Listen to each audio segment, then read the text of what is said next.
Speaker. Simon O'Connor. Mr Speaker, very pleased to take a call on this first reading of the Substance Addiction Compulsory Assessment and Treatment Bill. I want to thank the Associate Minister for introducing it into the House.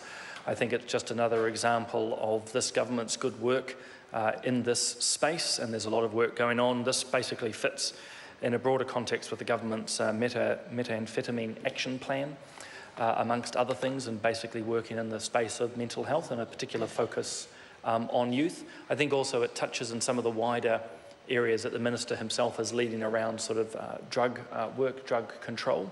So again, thanks to the Minister for that, and I think the Health Committee is looking forward to taking the bill and to teasing it out. It's quite a complex bill. I wouldn't say complicated, but a complex bill. There are a number of elements to it, and probably the two ones that create the major tension are ultimately the desire to help and serve a particular individual or individuals, but importantly to balance that with their rights.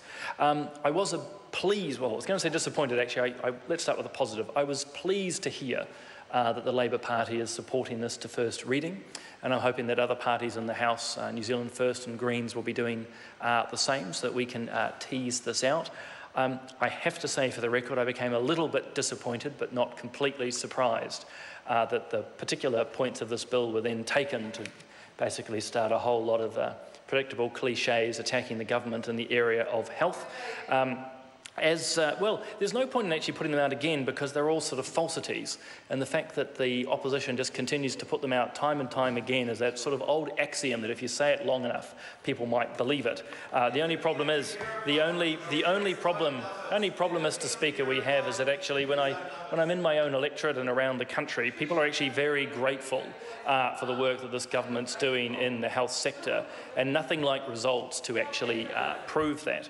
And so here we go again. We're being accused now of being patronising. See, it's just that classic ad hominem emotional attack without any facts, going right back, and now they laugh again. It's just so predictable, really. I tell you what, had I studied psychology, I could have done multiple theses on these people. Mr. Theses, it's the plural thesis. Gosh, we really need to do more work in the Latin declensions here. Mr. Speaker, we have a very good story to tell in the health space, that we have increased the health budget now to $15.9 billion. The health budget is increasing.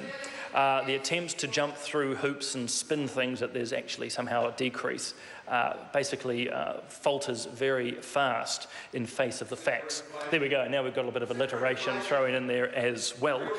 Importantly, in this particular context, the funding for mental health has actually gone up from about $1.1 billion to $1.4 billion. And really importantly, and the fact that the opposition, particularly Labour at this point, have forgotten, actually the whole point of DHBs and the way that they are structured is to actually choose how they want to allocate monies to support people in their area. And I think as a government we're very supportive of that. And we heard that through the DHBs as they came before the Select Committee. They are making choices all the time on behalf of their communities. And so where there may be areas where we need more support in substance addiction, I have every confidence that they will do so. Look, I'm quite interested in this Act from a personal point of view as well. It goes back a few years, but used to work in a addiction centre, a drop-in centre actually in King's Cross in Sydney, of all places. And it was a real eye-opener to understand that addiction, particularly around drugs and alcohol, is a disease. This is something which, well, all people in many ways do not choose. And the devastation it can bring, not only to the individual, but to the family and the wider community, was very clear to me day after day, week after week, working with these people. And one of the things I found working at this centre is how profoundly human those suffering this disease and addiction are. And I mention that because it's all very easy to sort of put it outside or to demonise them, stigmatise them and so forth. But actually these are human beings like you and I, Mr. Speaker. But they have their problems, and we as a society have to choose how to engage appropriately, and I would stress proportionately. And I think that's what this bill ultimately does. So if someone has an addiction, alcohol is the one that jumps to mind, but of course various forms of drugs, how do we respond as a society proportionally to help them? Because by and large they do want help. That's certainly been my experience, and a big part of that is to try and work alongside them to bring them to that situation themselves where they can understand what's occurring and enable the help to be given in a way that enables them to release from the addiction, from the disease. And in most cases, that is voluntary. It is voluntary, and those that understand they have a problem and need assistance will get the best results. But as we heard from the Minister, there are a very small number of people in society where they will never voluntarily seek help. And fundamentally importantly, their level of addiction, their substance addiction, is so strong and so high that it is causing them immense harm.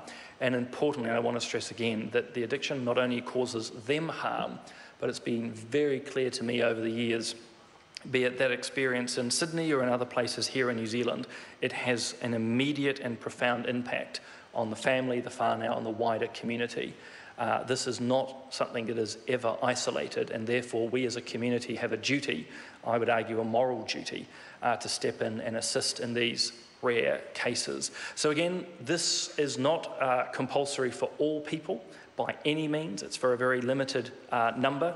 And if you excuse me reading a couple of the notes here, there are 4 elements within the purpose of the bill to describe when it's required. And of these 4, 2 are needed, is my understanding.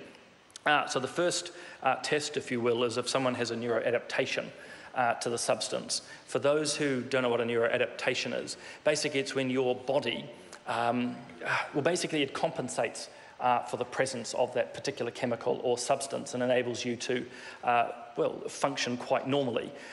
It's not quite at this level, but we often talk about high-functioning alcoholics. They can knock back an incredible amount of booze, or others smoke various substances or inject, but somehow they are able to keep on functioning and working, and you don't know how.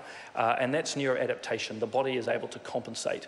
And so if the doctors and clinicians can see that this is at work, that's one of the conditions. The other's quite broad, of course. It's craving for the substance. That makes a lot of sense. Unsuccessful efforts to control the use of the substance. And the 4th one is the use of the substance despite harmful consequences. It's those last 2 for me which really typify the point of this bill. If someone is unsuccessful, they've tried to treat or to have had someone attempt to give them treatment and they refuse it, and that the continuation of the substance abuse is leading to harm to themselves, we as a society need to step in. And the bill, as outlined, provides basically a whole range of steps which the committee will look at further of how we begin to assist someone. But that brings me back to the first point, that this is really balancing 2 needs. Obviously, the desire to help a particular person, but also to work to protect their rights. And from my first look over the bill, I think we've got most of that in a very good space, but I'm looking forward to having it in front of the committee. Again, I'm trusting and hoping with unanimous support and to tease it out and to bring it back to the House in very good condition. So again, thanks to the members and to the Minister.